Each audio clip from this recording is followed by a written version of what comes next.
Did you know that the FIFA World Cup has only been hosted in a country only once in modern history? In 1978, Argentina hosted the World Cup while its military dictatorship was actively disappearing thousands of its own citizens. Games were played, crowds cheered, and the outside stadiums, people were being tortured and killed.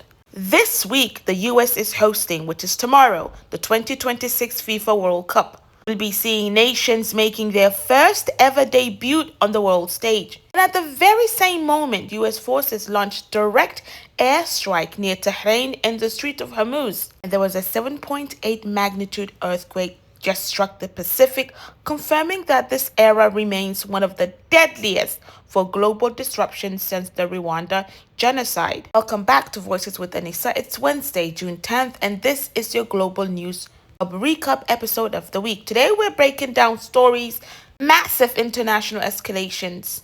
Subscribe right now, hit the notification bell. Let's get into the information.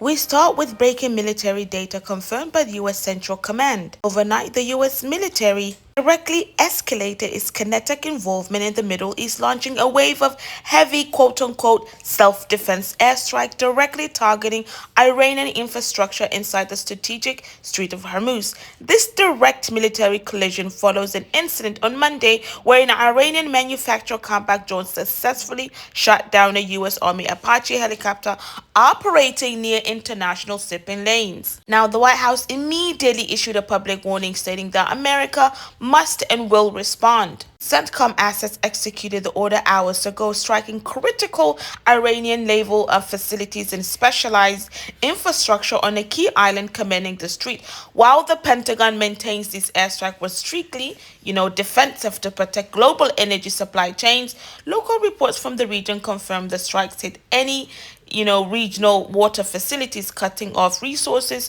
for coastal populations. We are on day 103 of this wider regional conflict, and this move effectively shatters any remaining back-channel diplomatic ceasefires between Washington and Tehran as commercial oil tankers alters their routes and around the Arabian Peninsula. Today, the financial markets are bracing for a massive surge in global energy vitality. The war is no longer a localized proxy conflict. It is direct state on state confrontation. While military assets collide in West Asia corridors, a massive natural disaster has devastated Southeast Asia on Monday morning. An incredible powerful 7.8 magnitude offshore earthquake rocked the southern region of Mindanao in Philippines, marking it the most destructive event to strike the country in half a century. The current verified death toll has rapidly climbed to at least 45 people, with dozens more reported missing or under rubble. Rescue team and firefighters are currently scrambling through concrete debris in race of time, routinely interrupted by over 2,100 continuous aftershocks that are rattling the region's remaining infrastructure. More than 25,000 people have been completely displaced, forced into government shelters. Subscribe to the channel right now. We track global shifts that mainstream media might ignore so your family stays ahead of the curve. Drop a comment, a like, and let's keep moving. Now, we turn to the Caribbean, where the International Organization for Migration has just released an alarming humanitarian report. Internal displacement inside Haiti has reached a historic catastrophic peak of 1.5 million people. Heavy gain operations have expanded outward from the capital Port-au-Prince, directly invading previously secure rural farming zones and forcing hundreds of thousands of families to flee with absolutely nothing. But what makes this crisis an international scandal is the sheer hypocrisy of global migration policy. The IOM confirmed that since the start of 2026, international government, most notably the US, you could say, have forcibly deported more than 110,000 Haitians nationals back into this active, collapsing war zone, which we covered heavily on this channel. The international community refuses to send adequate humanitarian aid to stabilize the territory, yet they're actively chartering flights to dump vulnerable refugees back into the hands of armed groups. If this is it's a brutal double standard that reveals the complete erosion of international asylum protections on a global stage. And you might have heard of the Somali referee Omar Artan, who has been handpicked by FIFA to officiate the global tournament, arrived at Miami International Airport on Saturday on a flight from Istanbul.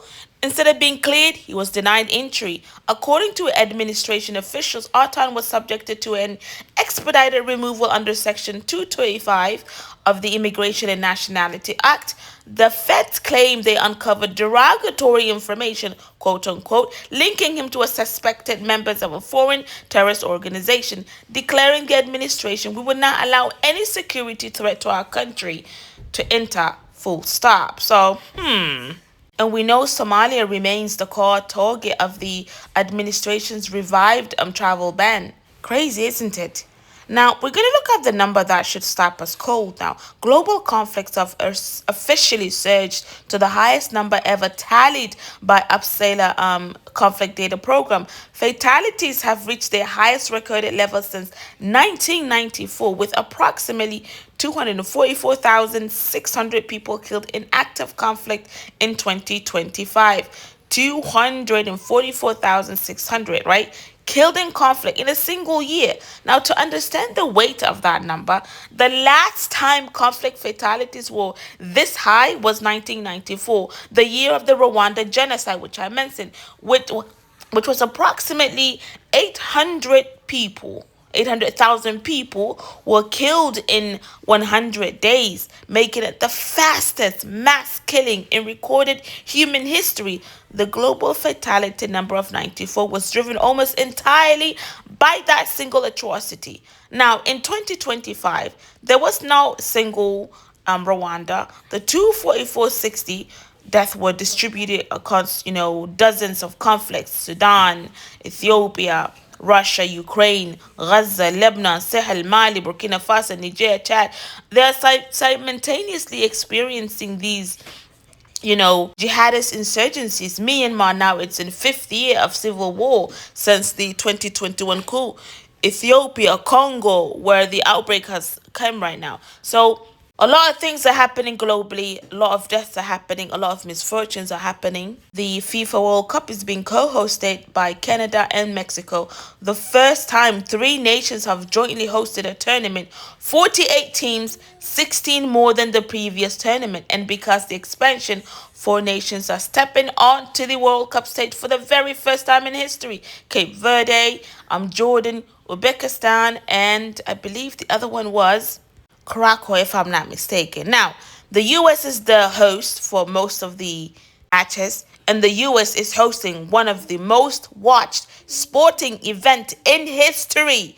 Billions of people around the world are watching games on American soil, the same country that just, cut African visas access in half. Is fighting unauthorized war in Iran and has 60,000 plus people in detention centers, in immigration detention centers. Honestly, if you are a football fan, this World Cup feels just not it. It feels like it shouldn't be celebrated whatsoever.